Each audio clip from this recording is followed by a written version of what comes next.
how's everybody doing? This is the Comic Samurai. I want to welcome you to my next video, and tonight we're going to be continuing my series on comic stories. This is where we take a group of comic books that are tied together by a common theme, talk about them, reminisce, share some stories, laugh and scratch. Let's go ahead and jump right in.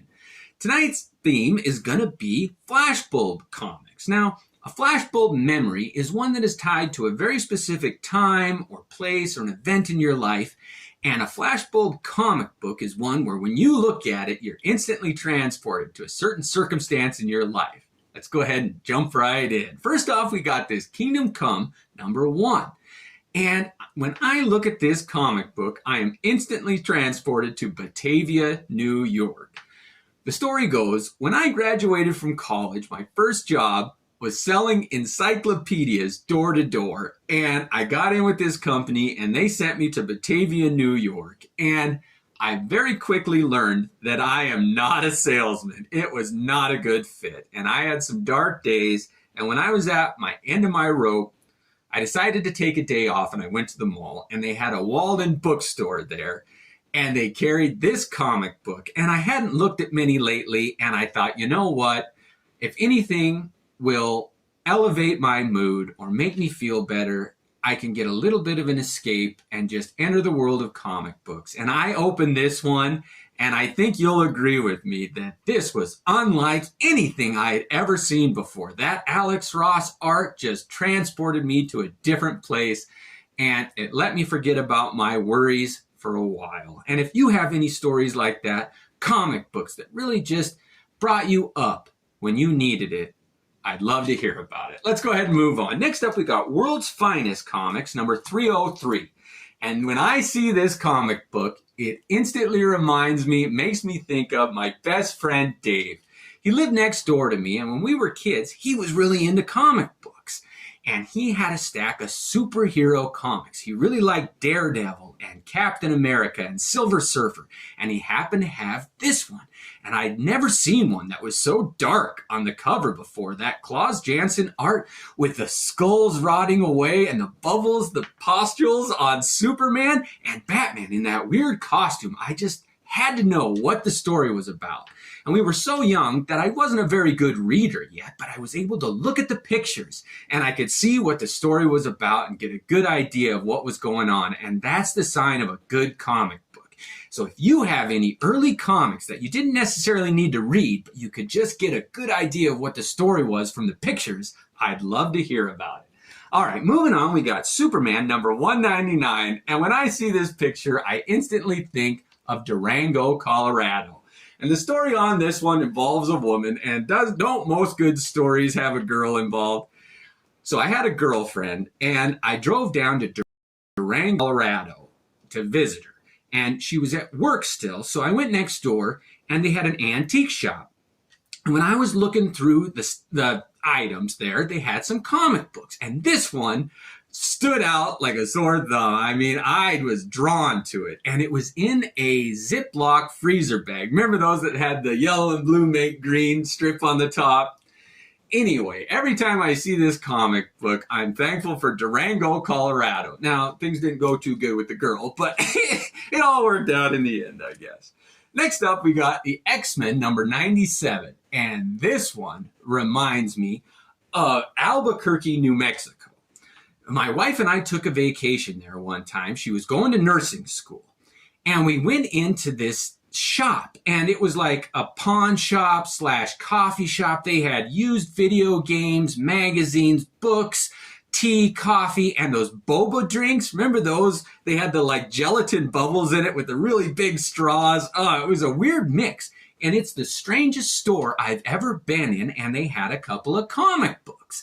And this is the one that I got there. So I'd love to hear about the strangest stores that you've ever been in that had comic books in them. All right, moving on, we got the New Mutants number 87. And I kind of missed the boat on the early Liefeld New Mutant stuff. I didn't get into them until about issue 92, so I missed this one. But it's the first appearance of Cable, and I always wanted it. And I heard a rumor about a new comic shop that opened in my hometown. And it was supposed to be kind of an underground members only type comic shop, and I got the address, and I showed up, knocked on the door, and an old lady answered it, and I was like, is there a comic book shop here? And she's like, oh yeah, it's around back, go into the basement. And so I walk around back, and there was kind of another building, a garage, and they had this dark stairway that went downstairs, and it said Viking Comic Books. And I was like, all right. So I walk in, and it's kind of a dimly lit space under this garage, and there is comic books everywhere. It was kind of spooky, kind of creepy, and I didn't know if I wanted to stay very long, but this comic book was on the wall, and I'd never had a chance to buy it before, and it was in great shape. So I bought the comic, and I kind of got out of there, and every time I see this comic, it reminds me of that spooky shop. And there's another story about that shop, and this is Lady Death #1. So the second time I went back to that shop, I was looking around, and I had a stack of comics that I was going to buy, and I kind of walked away from them. When I went back to grab them, a hand reached in real quick and grabbed this comic from me. And I was like, oh, well, that was my stack of comics. I'm going to buy those.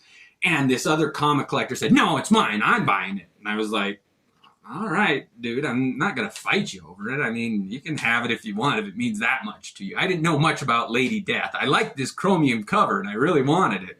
But I let it go. I ended up getting into the Lady Death comics later in life, and I always regretted not getting this one.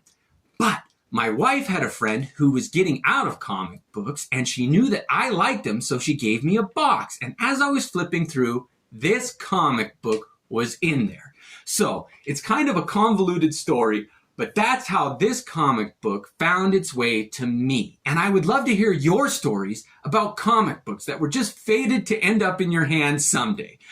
I just hope the guy who bought the comic book out from under me enjoys his as much as I enjoy mine. All right, moving on, we got The Incredible Hulk #113. And this comic book reminds me of the most terrifying road trip I ever went on. We were heading down to California to see some family members, and we went through St. George, Utah. We stopped at a comic shop, and I bought this one off the wall. I just fell in love with that red and green cover. I wanted to see how the Sandman and the Hulk fight. I always love it when those two go head to head. So we buy this comic book, and when I'm in the shop paying for it, I hear over the radio all these warnings about a storm that's coming. And I was like, oh, well, we'll be out of town. It's no big deal.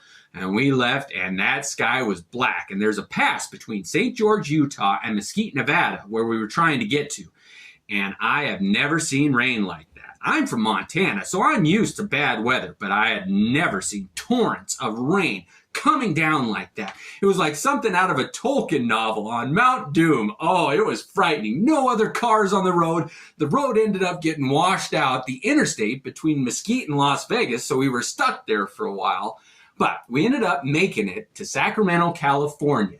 And whenever I see this Tales of Suspense #80, it makes me think of that road trip. We continued on, and my wife was looking at Facebook Marketplace ads, and she saw this one of this guy advertising that he had some comic books for sale. So she dropped me off at his house. I knock on the door. He opens it up, and I see behind him cats everywhere. Hundreds of cats in this guy's house. And I was like, do you have some comic books for sale? And he's like, oh, yeah, come around back with me. So we went into his garage.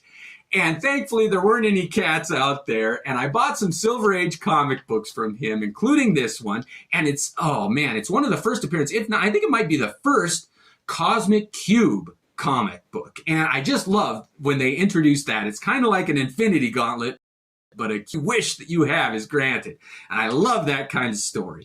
But every time I read this, it seems like I find another cat hair in it. It's pretty good. So moving on, we got The Hitman #1. And when we finally got to Sacramento, I asked if there were any comic shops in the area. And there was a comic shop called A1 Comic Books.